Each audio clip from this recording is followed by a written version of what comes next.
واجب الاحترام معزز سامعین گرامی قدر، ایک اہم ترین حدیث مبارکہ ہے۔ سب سے پہلے تو آج ہم دعا کریں گے کہ اللہ جل شانہ ہمیں اس حدیث مبارک پہ عمل کرنے کی توفیق عطا فرمائے۔ بہت کمال کی حدیث ہے۔ ایک تو موجودہ حالات میں سیلاب زدگان کے لیے اور سیلاب سے متاثرین کے لیے بھی انشاءاللہ ہمارے دل میں نرمی پیدا ہوگی، اور دوسرا جو ہماری آج آپس کی زندگی ہے، گھریلو زندگی یا بیرونی زندگی، یہ جو آپس کے اندر رہتے ہوئے اونچ نیچ ہوتی ہے، آپس میں رہتے ہوئے ایک دوسرے کی کمیاں کوتاہیاں ہوتی ہیں، ان تمام حالات میں ہمیں کیا کرنا چاہیے؟ حضور نے ایک کمال کا اصول بیان فرمایا ہے۔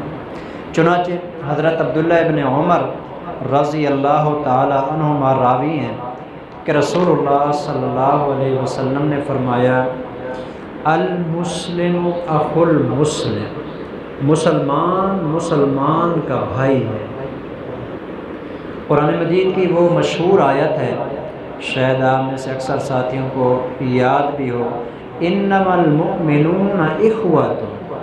مسلمان پورے عالم کے، چاہے کوئی مشرق میں رہتا ہے، چاہے کوئی مغرب میں رہتا ہے، چاہے کوئی کالا ہے یا گورا ہے، مالدار ہے یا غریب ہے، بادشاہ ہے یا عوام میں سے ہے، حضور فرماتے ہیں وہ بھی میرا کلمہ پڑھتا ہے، کلمہ یہ بھی میرا پڑھتا ہے، یہ دونوں ایسے ہیں جیسے ایک دوسرے کے سگے بھائی ہوتے ہیں۔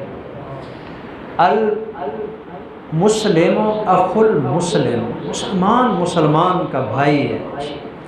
فلہذا پہلے زمانے میں تو کسی کو بھائی قرار دینے کا مطلب یہ تھا کہ یہ میرے جگر کا ٹکڑا ہے۔ پہلے زمانے میں یہ میرا بھائی ہے، مطلب میرے دل کا ٹکڑا ہے، اس کے لیے اگر مجھے اپنی جان بھی دینی پڑے تو اپنے بھائی کے لیے جان دے دوں۔ لیکن آج مجھے اس بات کو واضح کر کے بتانا پڑتا ہے، بھائی کا مطلب ہے کہ ایک دوسرے سے محبت کرنے والے ہوتے ہیں، نہیں تو اللہ معاف کرے آج سگے بھائیوں کے درمیان جو مسائل ہیں شاید وہ دوسروں کے ساتھ بھی نہیں ہوتے۔ آپس کے اندر لڑائیاں، جھگڑے۔ اس لیے مسلمان مسلمان کا بھائی ہے میرے عزیزو۔ اس کا مطلب یہ ہے کہ مسلمان مسلمان کے ساتھ پیار کرنے والا، محبت کرنے والا، اس کا خیال کرنے والا ہوتا ہے۔ چنانچہ آپ علیہ الصلوۃ والسلام نے فرمایا، لا یظلمہ ولا یسلمہ، نہ تو وہ مسلمان دوسرے مسلمان پہ ظلم کرتا ہے اور نہ ہی اس کو بے یار و مددگار چھوڑتا ہے۔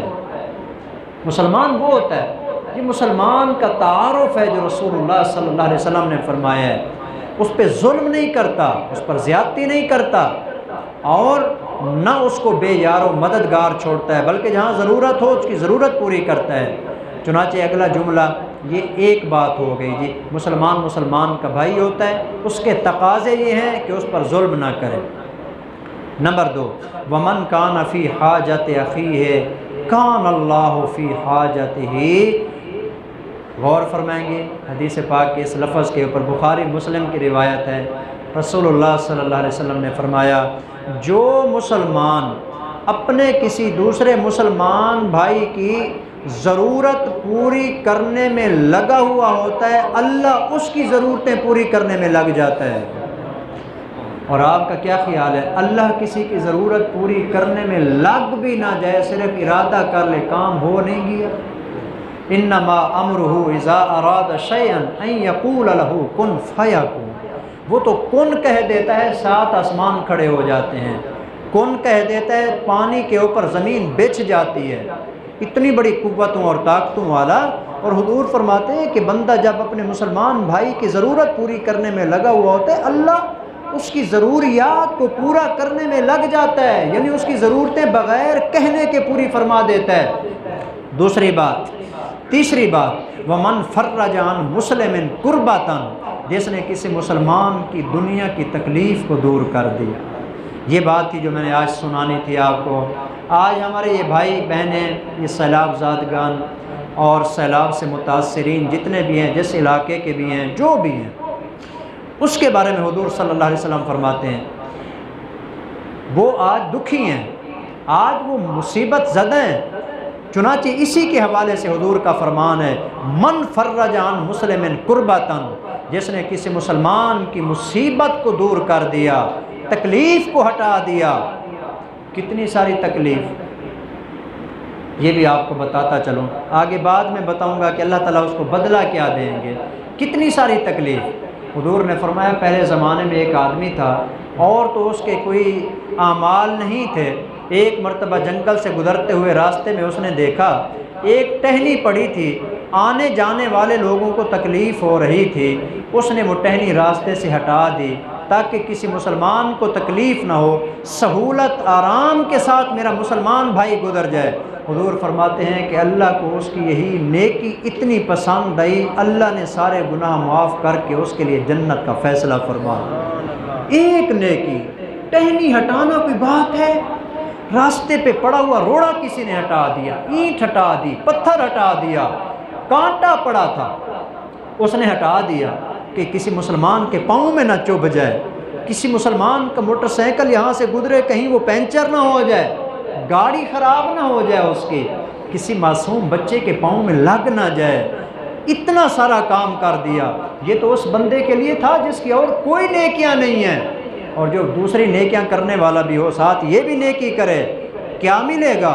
حضور فرماتے ہیں جس نے کسی مسلمان کی تکلیف کو دور کر دیا، فرج اللہ عنہ کربتاً من کربات یوم القیامہ، قیامت والے دن 50,000 سال کے دن میں جب ماں بھی چھوڑ جائے گی، باپ بھی چھوڑ جائے گا، بہن بھائی بھی چھوڑ جائیں گے، تمام رشتے ختم ہو جائیں گے، کوئی کسی کو پوچھنے والا نہیں ہوگا، انسان مصیبتوں اور تکلیفوں میں گھرا ہوا ہوگا۔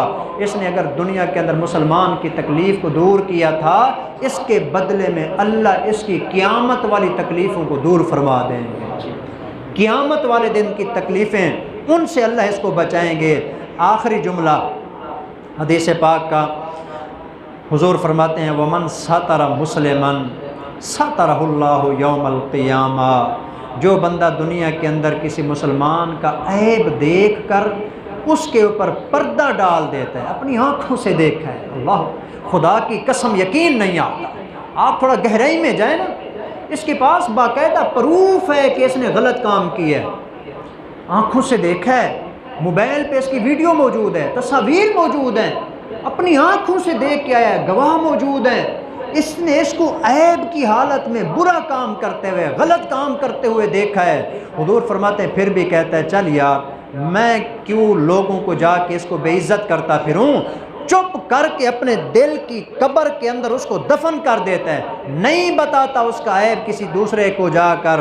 حضور فرماتے ہیں سَتَرَهُ اللَّهُ يَوْمَ الْقِيَامَةِ، جب قیامت کا دن ہوگا، دنیا میں اس نے بھی جتنی کمیاں کوتاہیاں کی ہوں گی، اللہ اس کے سارے عیبوں کے اوپر پردہ ڈال دے۔ تو اس لیے مسلمان کی عیب کے اوپر پردہ ڈالنا یہ بہت کمال درجے کا جو ہے نا انسان کے اندر وصف ہے جی، جو کسی انسان میں پایا جائے، وگرنہ ہم میں سے کون ہے جی جو اس لائق ہو کہ اس نے کوئی گناہ نہ کیا ہو؟ کوئی ہم میں سے ایسا نہیں ہے، ہم سب گناہ گار ہوتے ہیں، کمیاں کوتاہیاں ہوتی ہیں۔ آج ہماری زندگی کے اوپر اگر ایک سٹوری بنائی جائے، میرے خیال میں ہم اپنے بہن بھائیوں کے درمیان بیٹھ کر وہ اپنی سٹوری بھی دیکھنے کے قابل نہیں ہوں گے جی، اپنی ہی سٹوری، اپنے ہی بارے میں ہم اس لائق نہیں ہوں گے کہ ہماری پوری سٹوری جو ہے نا ہمارے گھر والے دیکھیں جی۔ اس لیے کمیاں کوتاہیاں ہر انسان میں ہوتی ہیں، چنانچہ حضور نے فرمایا جو بندہ مسلمان کی پردہ پوشی کرتا ہے، عیب کے اوپر پردہ ڈال دیتا ہے، قیامت والے دن اللہ اس کے سارے عیبوں کے اوپر پردہ ڈال کے اس کے لیے مغفرت کا اعلان فرمائیں گے۔ تو یہ 4 جملے تھے جو اس حدیث مبارکہ میں، اس کے اندر سب سے اہم چیز جو میں نے بتانی تھی کہ آج جو ہمارے بہن بھائی آج پریشان ہیں سیلاب کی وجہ سے، ان کی مدد کرنا یہ ہمارے فرائض میں شامل ہے، اس لیے جتنا ہو سکے ان کے ساتھ تعاون کرنا چاہیے۔ اللہ ہم سب کو ان تمام باتوں کے اوپر عمل کرنے کی توفیق عطا فرمائے۔ وما علینا الا البلاغ المبین۔